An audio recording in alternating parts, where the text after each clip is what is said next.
you approached the material for the first time, what was the most challenging aspect of it, you think? I think the most challenging thing was staying true to the original material that so many people know and love, and yet bring it to a new contemporary audience. So I went back and read all the Grimm's fairy tales and just embedded myself. There's a real difference, I think, between fairy tales and fantasy films, and we're definitely a fairy tale film, but I wanted it for a young male audience, I wanted it for a young female audience, I wanted it to be a universal story, which I believe the original is. So don't mess with it if it isn't broken, I think is. You're doing some incredible things with the visuals here, so how did you get the whole team at Universal and your cast excited about what you were doing, just from a technical point of view?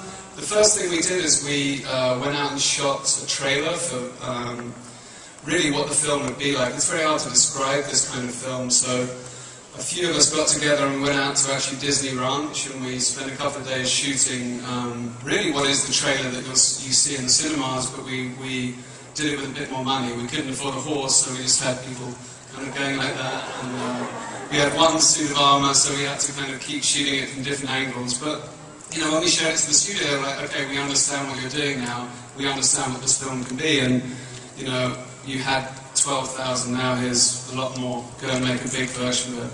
Not only did you have the support of the studio, but you had the support of some big names in Hollywood. You brought some friends with you today, right? I brought a couple of friends, yeah, they've been quite an integral part of the last year of my life. Should we welcome them to the Wonder Song stage? Let's bring back the evil queen, Charlize Theron. Kristen Stewart is here.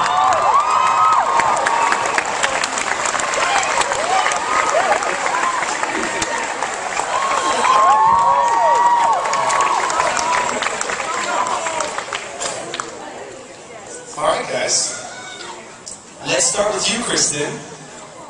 What do you think you're most proud of with your performance as Snow White in the film? I don't know. I'm really proud of this guy. There's a really scary, horrible process that happens right after you finish a movie, and you are proud of yourself, and I really was. And you obviously just hope that if somebody doesn't see what's happening, then they can't capture it. And it was so delicately handled. I'm just like so. I feel like everything I wanted her to be is there, and that's so rare. It's so incredibly rare. Yeah, I don't know. Charlize, how evil is the evil queen? Evil queen meter that I don't know about. I don't know. You clearly have had fun with this character. I've heard you talk about it, playing her a little bit. Yeah, I mean, at the end of the day, if I can't go and have fun with it, I don't really see the point. Because who are we kidding? We're kids. We get to go and play, you know? We're not curing cancer. We get to go and entertain you guys. That's such a great job to have. So I thought she had the potential to be, you know, there's so many iconic images of her, and we all have an idea of who she is. And it's funny, because people come up to me and they go, oh, you're playing the evil stepmother, or you're playing the witch. Like, everybody has like a different name for her. Like, she's just kind of like taking all these personalities. But I think it made me realize that everybody has kind of an idea of her, and there's something kind of nice about fucking with that idea. Rupert, the film is Snow White and the Huntsman. Unfortunately, the Huntsman cannot be here with us today. Mr. Chris Hemsworth, tell me about his performance in this and why you chose him to be the Huntsman. Be Chris Hemsworth for us. I have sadly not the body of Chris Hemsworth, but I make up for it in other ways. No, Chris is very cerebral, by the way. Chris is very muscular, obviously. He's also, it's rare with male actors to get the guys who can do the action and fight well, but also very emotional. And he's got a great intuitive emotional sense as an actor, and in this film, he's really, I think what people are not expecting to see is, they're not expecting to cry in it, and I think a lot of people will, and I think Chris is part of that. He's a very emotionally grounded actor, and he gave a great performance, not just physically.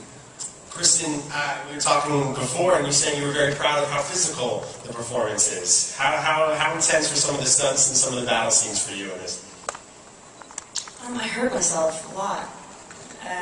It was was fun. That was like one of the things that I was initially really attracted to. Is like what drives her is just interesting. Like it's not as cool for me to just have, you know, like inexplicable brawn and be able to shatter men in armor. Anyway, yeah, it's basically like what she was saying, to like live in the gray in such a story. And like, you know, obviously there's a lot of black and whites. There's a lot of absolutes in our story, and we definitely don't live there. We live in between. And I got to jump off cliffs and ride horses, and that terrifies me. I don't like that. I hate that. Oh, just that, you know. Jump off cliffs. Well, we're going to have a chance for you guys to ask some questions in a moment, and of course the hashtag on Twitter is SWAP, so SWATH. Make sure you talk about the film, and let's stop talking about the film. You want to show us some stuff? Yeah, I cut a little 5-minute piece, especially for today, since it's the first time it's awesome.